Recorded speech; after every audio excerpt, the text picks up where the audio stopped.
Hi, welcome to another episode on the My Fragrance Journey fragrance review channel.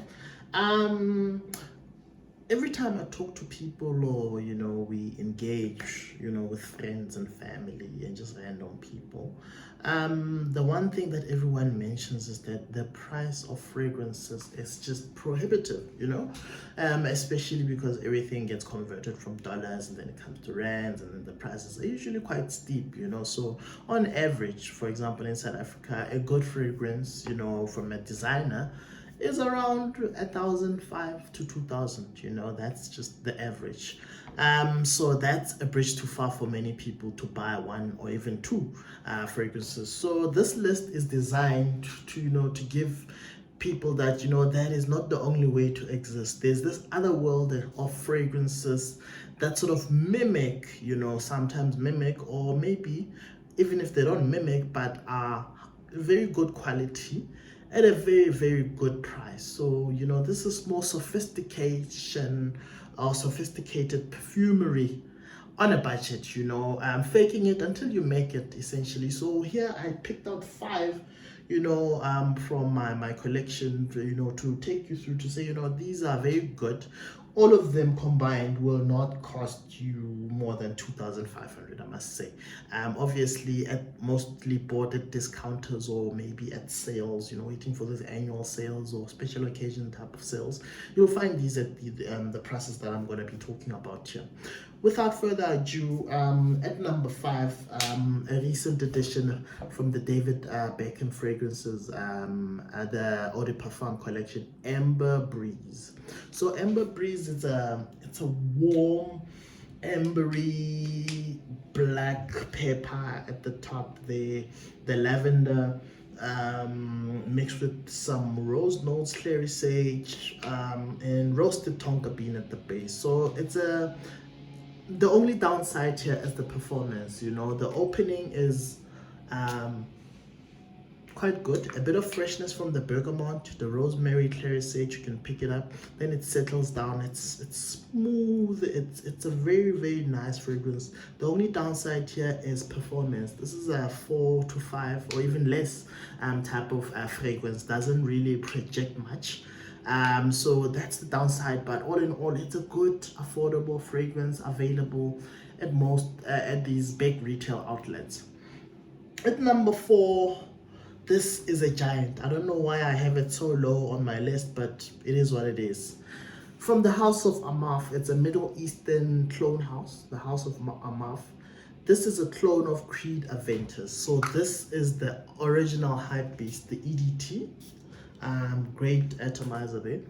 The opening has always been accused of being a bit harsh, but it settles down very quickly. It's very lemony, pineapple-y, the bergamot up top, a bit of blackcurrant apple there, but then it settles down nicely to a musky, woody type of base. So this stuff here, it is amazing. I haven't sprayed it up in the ear for a while, but I've just did now, and it just reminded me how much of a great fragrance this is. So from the house of Armaf, clubbed in a way, intense.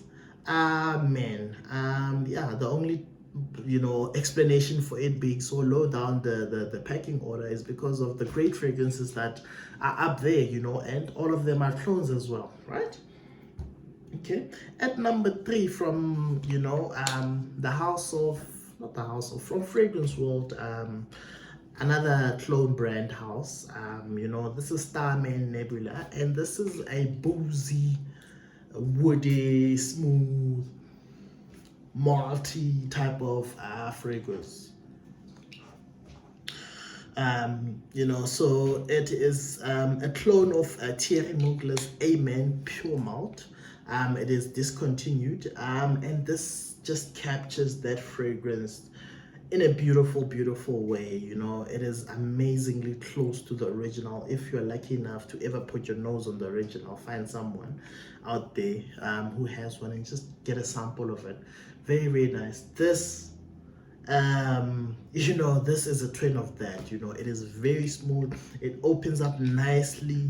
No harsh chemicals. That's one thing Fragrance World does very well. their fragrances for some reason don't have that chemically synthetic opening that's very common with a lot of cheaper type of fragrance clones, I would say. Yeah, so that's at number 3. It's a winter essential of mine. I've worn it fairly often ever since I got it in. So a very nice, mature, boozy whiskey type of fragrance right here. Men Nebula by Fragrance World and EDP. And then the next one, a recent addition as well, from the house of Pandora Scents. So it's Emir, the house of Emir. No, not Emir. Paris Corner. My apologies. Paris Corner. And this is the line called Charuto. Charuto Tobacco Venice. So, well, the name is very common. Everyone knows about Tobacco Venice. A Tom Ford private collection scent. And this is just amazing. It's also one of those opens up very well. If the opening was very harsh, I would let you know. But this is a tobacco vanilla scent, you know. So notes here: tobacco, cocoa, ginger, resins, tonka bean. So it's a tobacco vanilla, very smooth, sweet type of scent, but a very gentlemanly type of scent as well, you know, something that, you know, requires a suit and tie or bow tie at that, you know, it's a tuxedo type of fragrance. You know, the price here, like I said, next to nothing. So another great one from Paris Corner. Number 1 on the list, favorite of mine, a great representation of a beast of a fragrance, from the house of Christian Dior. This one is from Lattafa, and it's the lion, Lattafa Asad. You know, Lattafa Asad is a clone of the Christian Dior's Dior Elixir.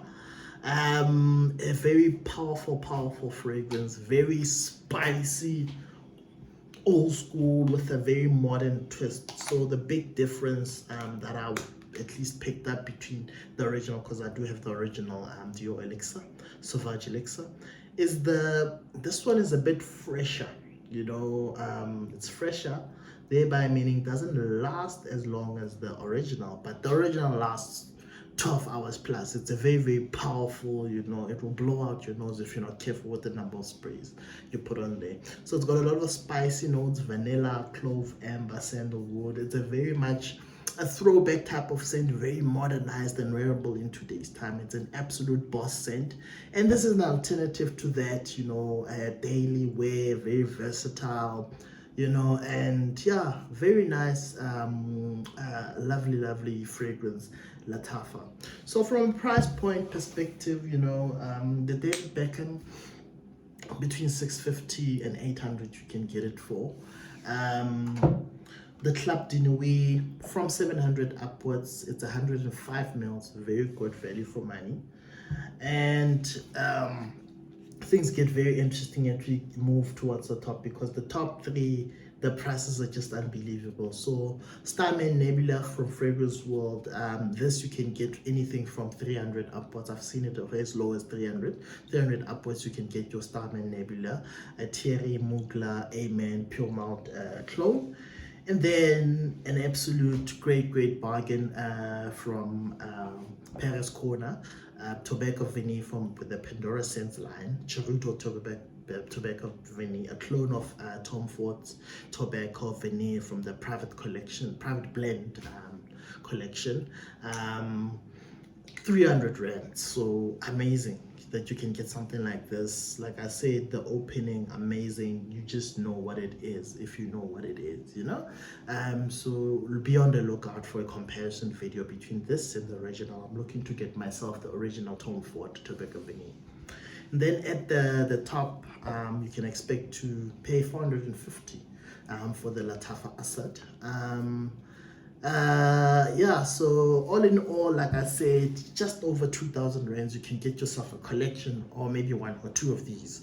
So perfumes don't necessarily need to be very expensive. You just need to know where to look and distinguish between the different levels of quality out there. You know, sometimes, like I say, the always telltale sign, not always, is the harsh opening. Give it a chance. Sometimes it settles down into a very nice fragrance at an affordable price, but sometimes it just stays on forever and ruins the formulation. But most times, like I say, it's these ones here, they open up well, they settle well. The performance will vary between them and, you know, the originals, but trust me, most people out there won't know if you're wearing Charuto, Tobacco, Vanille, or whether you're wearing Tom Ford. Trust me on that one. So with that said, please like and subscribe if you like and enjoy my content. Till next time, peace.